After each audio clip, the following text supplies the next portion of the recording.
บ่เห็นหน้าเห็นตาดนไปไสมาโอ้ยยังอยู่น้ำปีเก่าอยู่มาซอยน้องเพื่อนพี่น้องความรู้สึกเบาโกบ่ได้มาปีหนึ่งรู้สึกนั่นได้เขาบไดมาปีหนึ่งน่ะปีหนึ่งคิดหอดโอ้เนี่ยนั่นละไว้อะคิดฮอด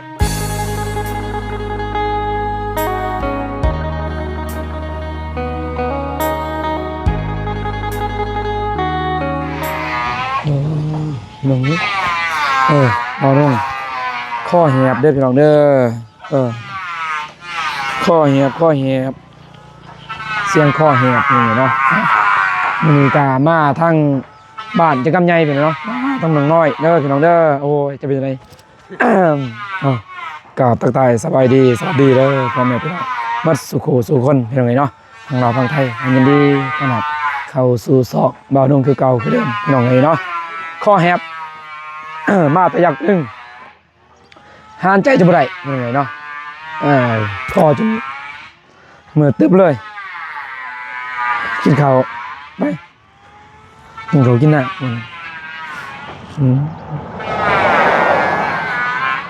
โอ้กินข้าวบ่เฮ็ดยังกินข้าวเด้อเบิ่นบ่สบายเด้อกินข้าวกินยังได้ยังกินตำบักหุ่ง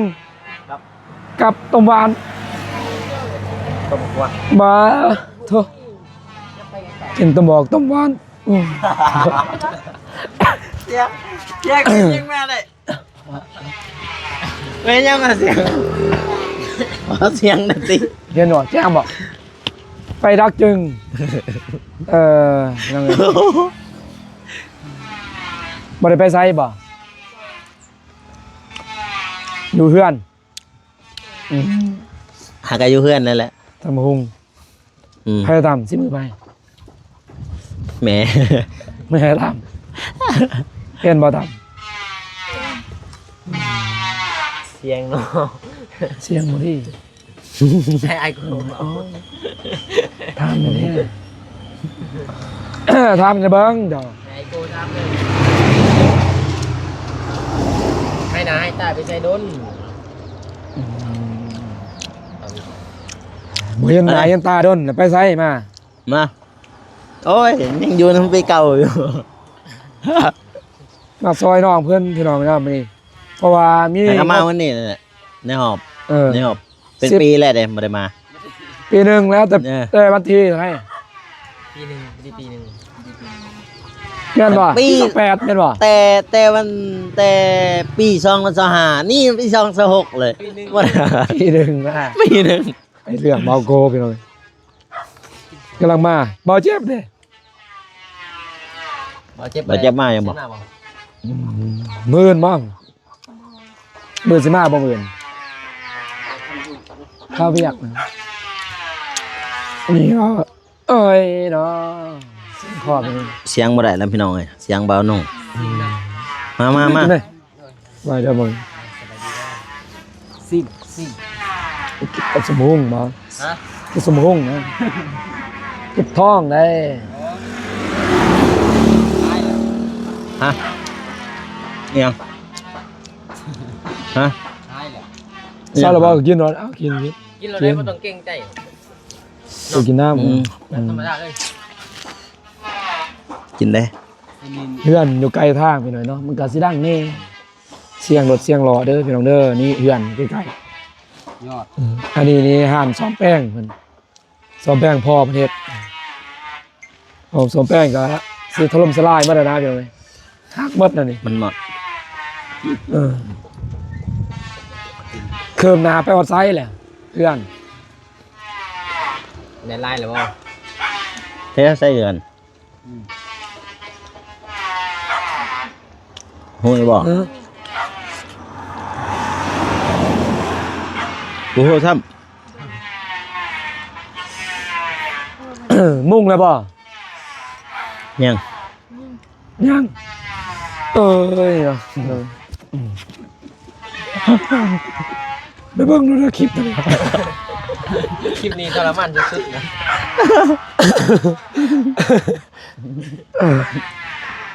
สองไทย ฮะ สองไทย ส่งคอยนั่นแหละ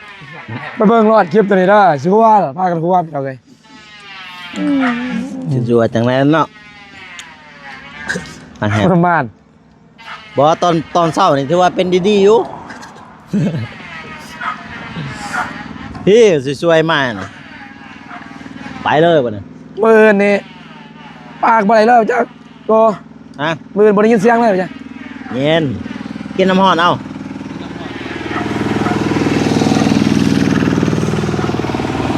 มื้อไปถ่ายคลิปนี้ เลือกเอา เอาบ่ปากก็ไม่ยินเนาะ โดย แถวดาวใส่มาไปมาหาเจ้าก็บ่เห็น เอ้ยตัวอีก ตัวคอยเจ้าตัวคอย เจ้าแล้วตัวเขาเนี่ย คอยว่าตัวเขา บ่ได้มาดอก เขาคนที่ตัวคอย เจ้าบ่ได้มาเด้ มา อืม มาวันที่หนึ่งมาวันที่หนึ่ง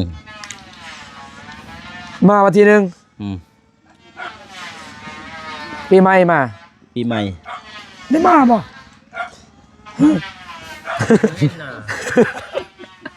จะได้มาจ้ะบ่เดี๋ยวตัว มาบ่ได้ถ่ายคลิปได้อล่ะ แม่นบ่ เออมาลิน แต่ว่าว่าหนอ จิเราเลยทรมานนี่ขอโทษขออภัยเสียงบ่มีขอโทษขออภัยไอ้รักจึงบ้านนี่พี่น้องเอ้ย มาเอาแห้งเนาะ เอาเย็น บ่ยังบ่เป็นเลยพี่น้องเอ้ย FC สิฮู้ว่ากันเลย โอ้นี่ดิผักตัวเราไปเก็บหันเบาหน่อย ใส่ แม่นบ่แบบนี้เนาะนี่เนาะนี่ ผักผัก ใครยังเคยเอิดฮะผักขัน ผัก จ น อง กจอก ขันจอง กันจ้องแซ่บบ่บ่โก แซ่บร้อย บ่แซ่บเป็นจุดบดเนาะ หวานเนี่ย กินข้าวกับบ้าน มันเท่ากิน เค ข้าวย เห็นกินข้าวกับบ้านบ่ มึงเบิ่งมันไม่ยังกินแล้ว สั่งใหม่มาบ่จักโต ซาหา ต้องหาโต๊ะ สิมาได้บ่ จะหน่อยติ รถยัง มันใหญ่จะบ่ตอกบ่ ยังบ่พอหลายอย่างบ่ไม่ปูบ่ เป็นปูมันครบแล้ว ยังแถม แอมยัง แหนมหนึ่ง ได้สางหั่น สังกะสียัง ทางเสียนบ่เจ็บผู้ใหญ่ทางบ่เจ็บครับได้ยินเพิ่นว่าเด้ เฮาก็บ่เว้าย่านบ่แม่นเนาะ แต่ว่า เอา เฮา สัก โทร ตัวหน่อย เฮาโทรไปเมื่อกี้นี่นะ สำตัวน้องพุ่นแล้วจังได๋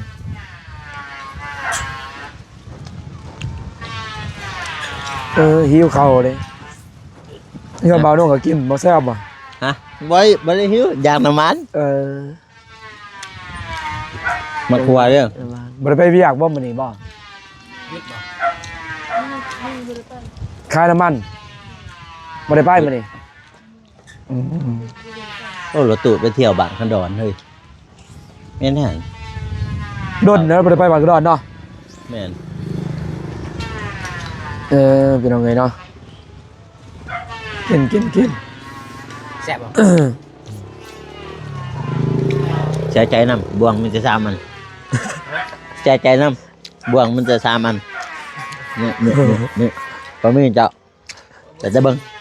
ได้เบิ่งแล้ว น้ำเบิ่งซื่อบ่สายบ่อยาก แม่นบ่กลืนน้ำลายแล้วจักฮะ กินคืนนี่เจ็บท้อง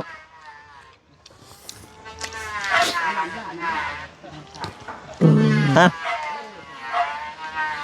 น้ำยาบ่ เกิดว่ากระทรวงน่ะแอดซันกันเลย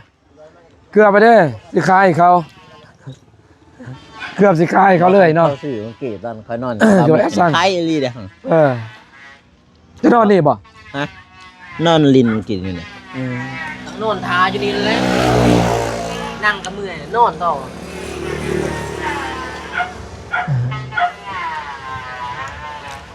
มืออื่นก็มามืออื่นเด้อคันว่าไปเวียกไปผู้หนึงแม่นบ่ไปผู้หนึงปะผู้หนึงอะนะ เป็นหยังหยัง เพราะว่าเบาโกสิมามืออื่นมาซอย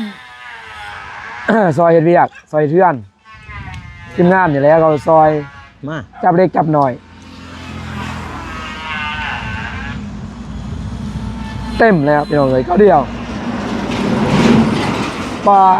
แห้งนี่เราเนี่ยคืนเนี่ยบลักไล่ป่ะว่านมื้อเที่ยว บ่ค่อยมีรถ บุคคลมีรถเลย คืนผมมีเนาะ เงียบ แค่นี้ดอกมันบ่ได้โอ้ย3ที่นอนเนาะยังเฮือนเนี่ยนี่พี่น้องเอ้ยรู้กะ เอาว่า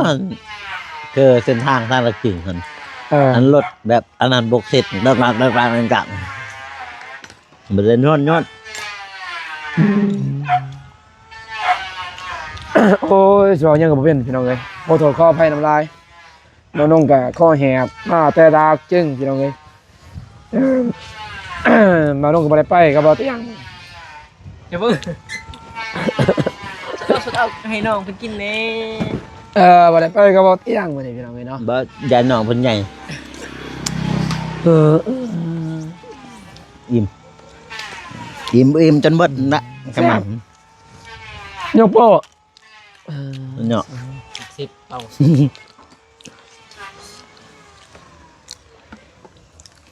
ปลาหมึก10เลย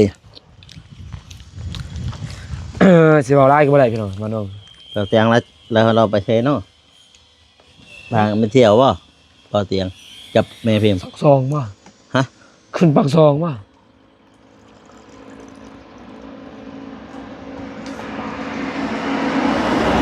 เราแซดมาอยู่บ่ฮะเจ้าเราแซดมาอยู่บ่ว่าไปปักช่อง เดือนน้องเริ่ม ฮะ เดือนน้องเริ่ม ไปเฮือนน้องเดิม เด้อ แล้วบ่ได้ไปปักช่องบ่ ยังบ่ทันฮู้ อ๋อเห็นแต่เราลงคลิปนะตอนกินข้าวอะ เราไปเฮ็ดน้องเริ่มแล้วก็โอ้ยตายแล้ว เสียง ทางนี้ก็ยังบ่ได้ยินเลยเสียง แฮมแฮงพี่น้องเอ้ยบ่าวน้อง เสียงกันน้อยๆนึง ปรับเสียงแฮงเลยนี่ แบบเสียงรบกวนบ่มีเลย ฮะ เสียงรบกวนบ่มีเลย เม็ดแรงรุ่น ทรมาน ยินอยู่เนาะ อืม ยังรบกวน ล้างมือบ่โก อืม ผู้สาวบ่ล้างมือ ไม่กระติบเอา เอาเมียจะได้รักษาเด้ กำลังอัดเด้บ่ต้องย่าน อัดบ่อัดเด้กระติบกะกินก็อัด แล้วเจ้าว่ากินอยู่กินอยู่หั่น เนาะ ลืมบ่ เจ้าได้ลืม ลืมกันยังคือเก่าได้มีอาย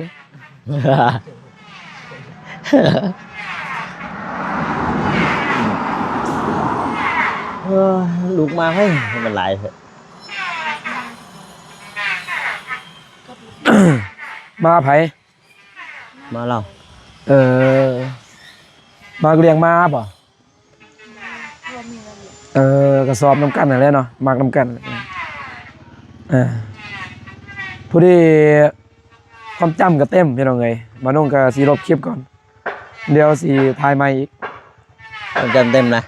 ผู้ที่เต็มเลย อืม อย่าพาวยอดเด้อจะน้อยก่อนให้มันเต็มก่อนนี่สิเต็มเลยนี่โอ้ยตายเป็นไงความจำเต็มมื้อหนึงได้แต่ 13 นาที เสียงนั่นเนาะ เสียง ถามเบิ่งความรู้สึกเบาโกบ่ได้มาปีหนึง รู้สึกนั่นได้เขาบ่ได้มาปีหนึงน่ะ ปีหนึง โอ้เนี่ยนั่นล่ะ ไหวอะ คิดฮอดเบาโก เมื่อ ไปบ่เป็นเลย คิดฮอดคืออายคือน้อง อืมเราเคยวางกันเนาะพี่นอด เอ้าไปขี่รถพ่อคอย ไปเซตห้าบ่ เออ ไปเซตห้าบ่ไปใช้กูนะ บ่ได้ ข้าว ใช้ นานตาป้ามัดนะบ่ย่างบ่ เขากินแล้วบ่ตัวซองซอบเอามามื้อน่ะซองซอบแล้วเนาะ ย่างบ่อืม นี่ก็ได้ปีแล้วเด้ ของกินของนอนนี่ให้สร้างเห็นหยังสู่กินเก็บผัก ตำคงนั่นแหละ โอ้โห ให้ผัก อืม ตำคงให้สร้าง แม่เพิ่นดอกตา มือบอกโก้ซื้อไก่มา ซื้อไก่ เออให้น้องเพิ่นเฮ็ดสวะเป็นบ่สวะไก่ซื้อไก่ มันต้องเป็นนะเนาะ น้องซื้อมือน้อง อืม ไม้น้องน้อยมื้ออื่นสวะไก่มาแต่เอ้ยพี่น้องเอ้ยประมาณนี้ กำลังมื้อนี้อ๋อบ ายดีเด้อเบาแอ สบายดี โอ้ติดนั่นเลยบ่ร้องเพลงได้บ่ดูร้องเพลงแล้วบ่ลำได้พี่น้องเอ้ย มาลำได้อยู่ไส ไปอยู่กับบ้านนี่แหละ นั่นเนาะ แล้วเราสายเหนือ ถ้าแต่ ซ้อมร้องเพลงนี่น่ะมาของเพลง แต่ เจ็บ สร้าง เก่าแล้วบ่ แล้วก็ส่งใหม่ แล้วก็เขา กินเก่ากินน้ำเรียบร้อยเป็นยังไงเนาะ จะเบาป้อมนี่เนาะเห็นนะ เนี่ยเนี่ย เราเพื่อจะเบาป้อมสัมผัส ใช่เออโอ้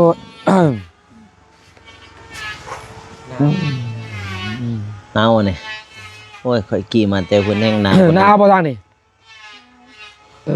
บ่หนาวคือทางมีแต่ทางเบาโกนะ คิดว่ากูหน้าไปเลย ทางนี้คือบ่หนาวเนาะเบาโกนี่หนาวนี่นอนกอดบ่มีไผนอนกอด ผมซองฟื้นนั่นแหละ คืนนี้นอนอยู่อันบ่าวโน่งพี่น้อยบ่ไหวขี่มาแต่ทุ่งไม้แม่นอน เย็น ไฟดำ แต่มาดำเย็นขนาด ความเย็นจนทางใต้แข้ง ตื่นตัว เออ ตายตื่น ถ่ายแล้วว่าเค็ม ตายแล้วเฮ้ยรถใหญ่โอ้ยรถมันได้นี่ ตื่นปลุกวันเดียวไปตื่น มาจากไหน บ่ได้เฮ็ดสวนมันบ่บ่มีบ่เฮ็ดบ่มีดินเฮ็ดบ่ ย่อไม่เมียนเลยก็ได้ บ่มีดินเฮ็ดเอาไปไว้รถจะได้มาขาบกิน มาสิขาบกินเวลาเป็นไรมึนแข้งมึนขาตั้งใจค่อยๆนั่งเพราะมันเบิ่งแต่มันบ่เพียงพี่น้องเอ้ยเส้นทางนี่มันบ่เพียงไหมบ่นั่ง อืมไม่ปีกแค่ซอยแต่ว่าเนาะ ไม่เก็บเล่มนี่ อืม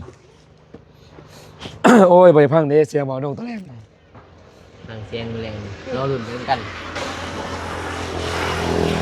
ฟังเสียงแมลงแนะ อันนี้เอาอันนี้เอาเป็นอันนี้มันเอาเป็นอันนี้เอาเกลือเป็นนี้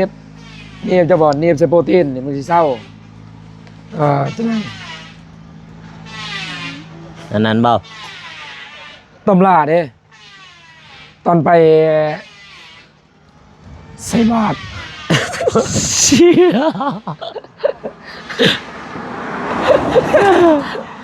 โอ้ตายมันคำเสียเบาเลย มันคำเสียเบาเลยพี่น้องเอ้ยบาดงโอ้ยเนาะ ทองลง มันจักเสียเบาเลย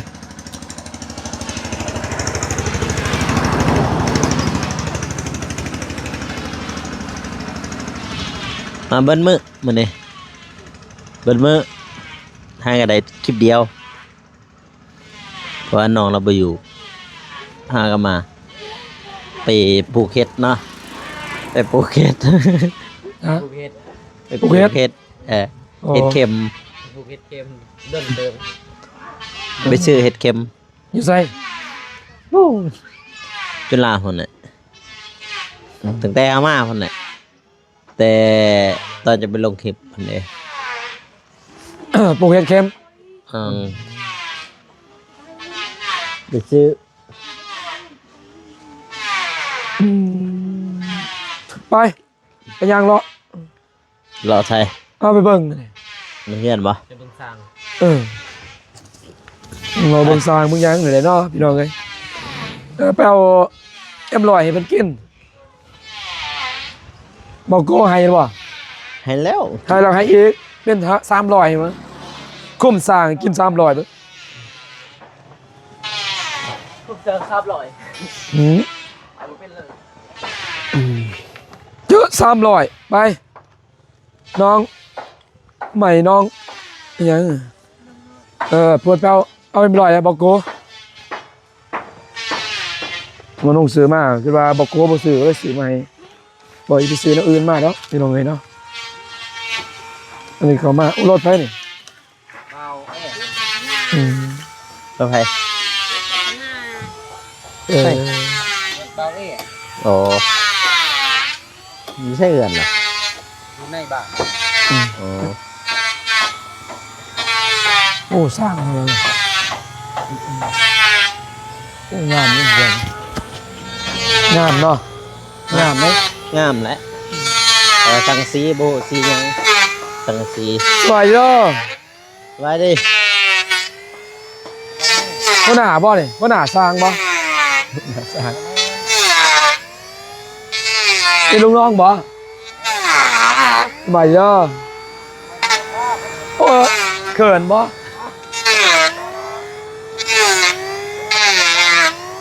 ๋อ ก็ซื้อของให้เอ็มร้อยอ่ะนะ เอานี่พี่ เอ็ม หัว ร้อย หน้าอ ให้ ยู่ เอ็ม นี่ ร้อย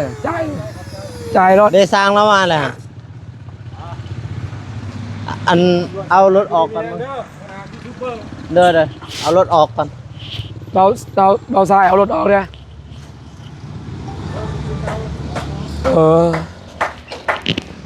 อันนี้ไม่ เติมรถ300ป่ะ150ให้รถกินรถ150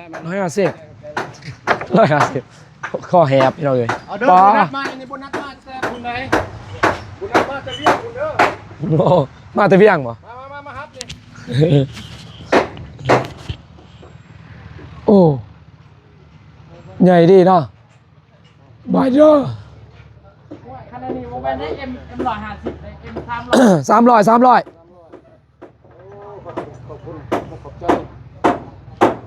บายเด้อ นี่เด้อสบายดีนี่บุญ มันยังใหม่มากป่ะ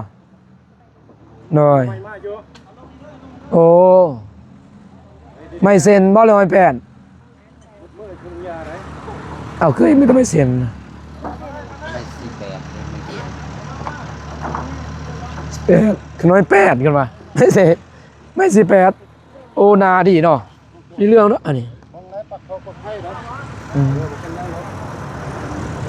ครับ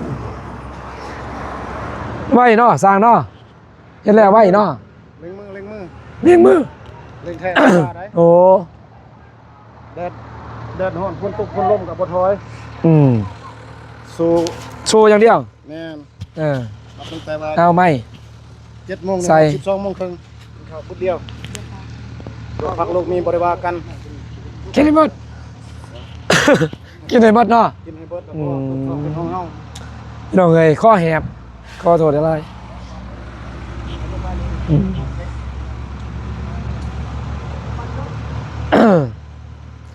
มาคุงไพ่อันนี้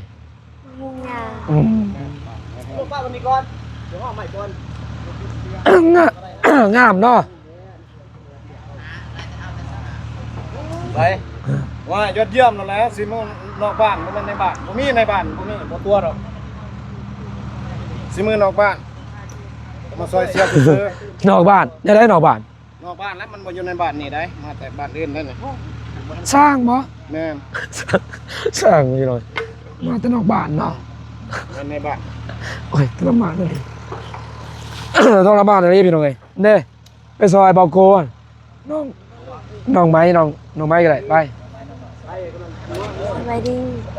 โอ้ซองไม้ แม่นไปซัดจับซอยเบาโกนไปลงไป มาไม่ระบาดก็ได้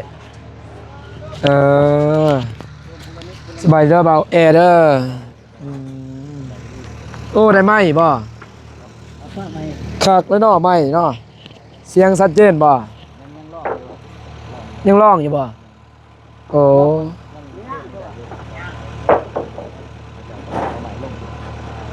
โต80,000เนาะโต80อืม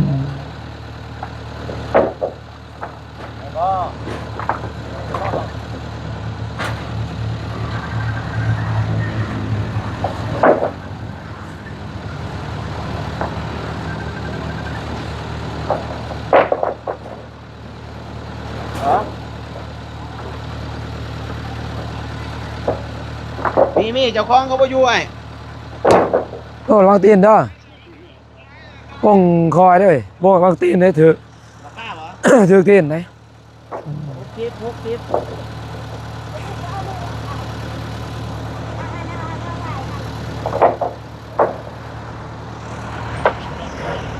เออ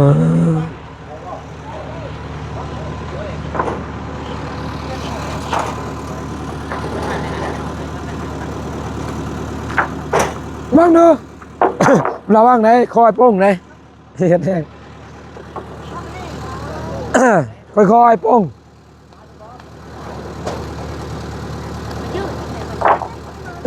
ค่อยๆย่านได้เว้ยให้อะไรก็ได้ให้เพิ่นเอาลงก็ได้จะได้ถือมือได้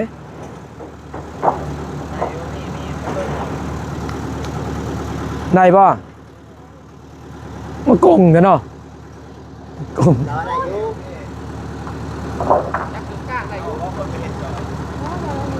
เอาบ่คนไปเฮ็ดซอย คอยบ้างเด้อนับเด้อยินบ่บ่วางบัดเดียวคอยเบิ่งกันกันเด้อล่ะ เบิ่งกันก่อนได้แบบนั้นในเรื่องระวังนะกล้องจีเลยเหรอไปขึ้นเบิ่งอีกเถอะขึ้นได้บ่เป็นบ่ขึ้นทางได้ขึ้น อยู่จะกำ พอเลยป่ะ เอาแต่เฮ็ดได้เอาลงแล้วเฮ็ดได้ได้ คือบ่เฮ็ดกันได้วะ บ่ทันได้เฮ็ด กันได้ กันได้เทียมนะกันได้เทียมนะ เฮ็ดกันได้เทียมเลยขึ้นได้บ่เนี่ยนี่บ่เนาะบ่ลาเฮ็ดกันได้เทียมก็บ่เนาะได้เทียม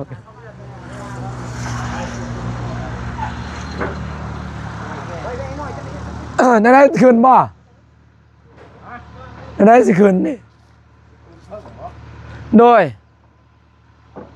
แล้วบ่เป็นแล้วคันใดขึ้นได้นี่บ่มีคันใด คือบ่เห็นข้างในมันสลงกระโดดเอาบ่ให้สูงอยู่เนาะ ยอดไปเซ็นเอาก่อน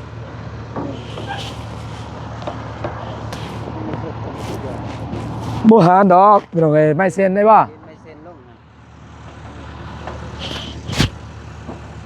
ยากขึ้นเบิ่งนี่ใหญ่ส่ำใดนะเฮือนเนาะเฮือนดาวสาวน้อยเพิ่นพี่น้องเอ้ยเนาะได้จ้ะบ่ ได้จ้ะบ่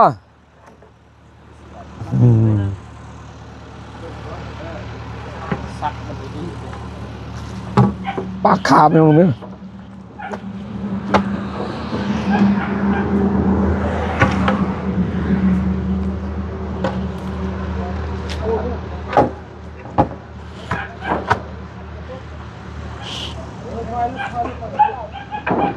เนาะเขาเป็นคืนเนาะ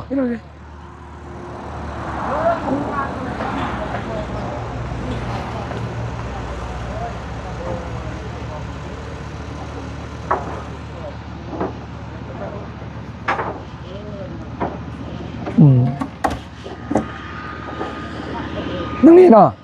แม่นบ่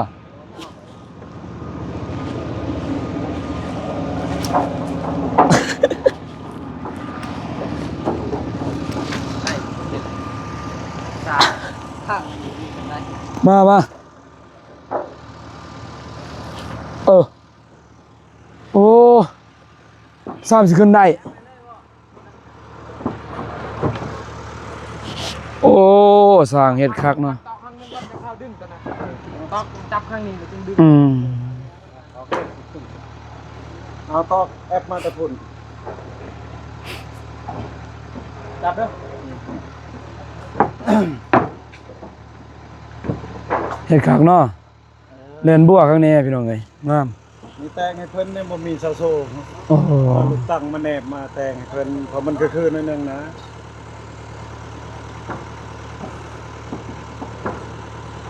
สมาลายเกาะอันเกาะนี้เนาะ ยากเบิ่งหมกพุดกันมันย่างตั้งตา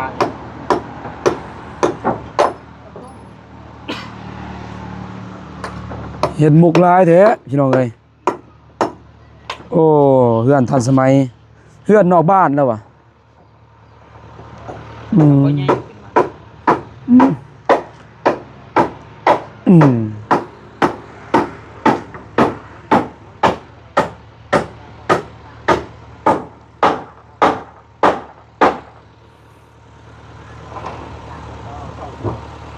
ตอก2ดอกได้บ่บางนั้นนี้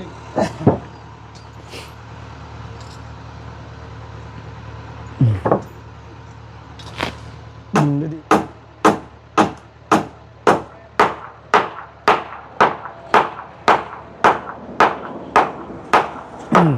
สูงดีเนาะ ทำกับภาพเป็นนอกไปแล้ว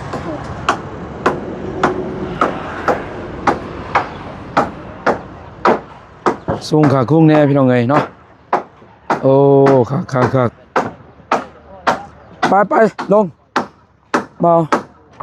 เออ โอ้ยพี่น้องเอ้ยบ้านน้องกะข้อแหบเนาะสิเว้าหยังหลายก็บ่ได้พี่น้องเอ้ยเนาะ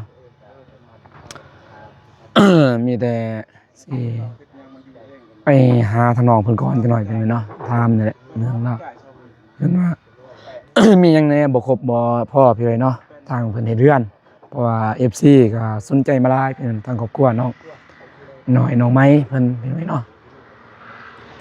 จะได้สิไปถามน้องเพิ่นจักหน่อยพี่น้อยเนาะไป โอเคพี่น้องเอ้ย มาถามน้องไม้น้องน้อยเพิ่นเด้อเนาะในการนี่แหละอย่าเพื่อนอีสานมีหยังแหน่บ่พอทางตอนนี้ สังกะสีกับแป้นแอบ สิเป็นแล้ว โดย จะได้ยินตัวสั่งเรียนคือได้โทรคุยกับบาเจ็บแล้วสังซีเป็นเพิ่นตั้งผู้ใหญ่ทั้งเพิ่นมันทำขึ้นมาจากบ่แน่ใจก็คือเขายังบ่ทันรู้หรือว่ายังบ่ทันแน่ใจหั่นน่ะ แม่น โทรแล้วตัวมันมาสังซีเป็นเป็นสิฮับ ว่าเราก็ต้องได้เบิ่งชื่อตัวทำชื่อให้ชัดเจนนะ มีแต่สำนันเนาะ โดย จักซั่น ถามน้องอีตื้อมาตัวใดที่ยัง อืม พ่อ ยังจะแป้นแอบ เป็นแอบ โดย เป็นปูนี่นะจะมีแล้วเนาะ มีแหละ เป็นแอบเอาเท่าละขั้นตอนนั่นแหละไม่น้อยเล็กเท่าละหน่อย คอยเป็นก็ไป แม่นก็เป็นก็ไป เสียง เริ่มหมดแล้วพี่น้องเอ้ยเสียงคอน้องหมดแล้ว เริ่มมืดเริ่ม มีแต่ให้น้องเพิ่นอวยพรพี่น้องเอ้ยเนาะให้ทางผู้ใหญ่เพิ่นที่ซอยเหลือเบื้องต้นนั่นแหละ อันหน้าไม่แป้นตัวจะตั้ง เนอะ ทางใดแม่ เลย เนาะเรานำบอก แจ้ว่าหนุ่มไปแล้วว่าบัดเลยเนาะ ไม่แป้นตัวจะเฮ็ดห้าวนะจะตั้งทางใดแน่ คือกันเนาะพี่น้องเนาะเอาทางผู้ใหญ่บ่อ่ะปาตามบอกกูเด้อ โดย จังได๋ก็ขอบอกขอบใจ ขอบอกขอบใจ ทางผู้ใหญ่ใจบุญ ทางผู้ใหญ่ใจบุญ ทุกทาน ทุกทาน ผู้เพิ่นสนับสนุน ที่เพิ่นสนับสนุน ช่วยเหลือ ช่วยเหลือ ทางครอบครัวน้องน้อย ทางครอบครัวน้องน้อย ขอให้เพิ่นอยู่ดี คอยเพิ่นอยู่ดี มีสุข มี สุ สุ ข ข กายสุขใจ สุขกายสุขใจ สุขภาพแข็งแรง สุขภาพแข็งแรง ความเจ็บอยู่สุดใด ความเจ็บอยู่สุดใด ความไข้อยู่สุมี ความไข่ยาสุมี ขอให้หังให้มี ขอให้ยังให้มี ขอให้ร่ำให้รวย ขอให้หลังให้รวย อย่าเจ็บอย่าจน อย่าเจ็บอย่าจน พร้อมครอบพร้อมครัว พร้อมกอบพร้อมกลัว สาธุ สาธุ อันน้องกะ โอเค ต่อเลยตอน ต่อเลยแล้วนี่ ต่อเลยได้โอเคพี่น้องเอ้ยเนาะคลิปนี้บ่าวน้องก็สิจบเพียงเท่านี้ก่อนมีจังไดก็คืบหน้าก็ไปเบิ่งไปชมในคลิปทีมงานพี่น้องเอ้ยเนาะ เลย คลิปนี้เขากล่าวกันว่าสวัสดีเด้อพี่น้องเด้อ สวัสดี